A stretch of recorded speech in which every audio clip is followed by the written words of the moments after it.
Hey everybody, and welcome to the channel. So we're going to do blood flow through the heart. Very, very easy. It's going to be 12 steps. I had an A&P teacher teach this to me like 5 or 6 years ago, and I've never forgotten it. It's the easiest way to do it if you can remember 12 steps. And you can remember 12 things on your grocery store list, then you can remember 12 steps to get through the blood flow of the heart. So first of all, we're going to start by understanding what valves are in place, and what ventricles are in place and what atriums are in place. So if we can know this, then we can do this. So we're going to go ahead and take a look at this, and we're going to see our superior vena cava and inferior vena cava on the right side of the heart. You have your aorta, you have a left atrium, a right atrium, a left ventricle, a right ventricle. You have two semilunar valves, meaning they look like half of a moon. And then you have atrioventricular valves, your bicuspid and your tricuspid.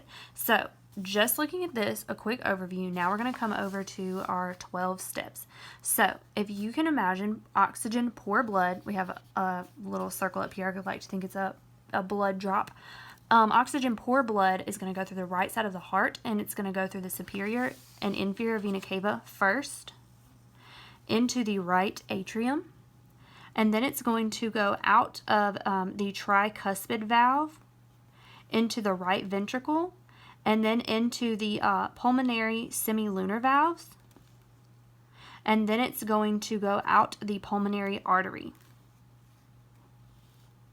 So this is going to send this blood to the lungs to add oxygen and carbon dioxide. And then now that this is like amped up blood, it's ready, it's been processed, it's going to be oxygen rich blood, and then it's going to come through the other side to be sent out to our heart and to our body as a whole.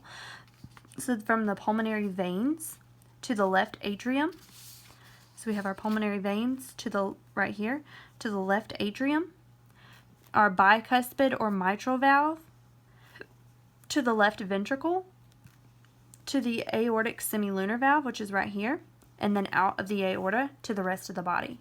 So these 12 steps, and they're going to coincide with one another too. So you're going to have a right atrium next to your left atrium.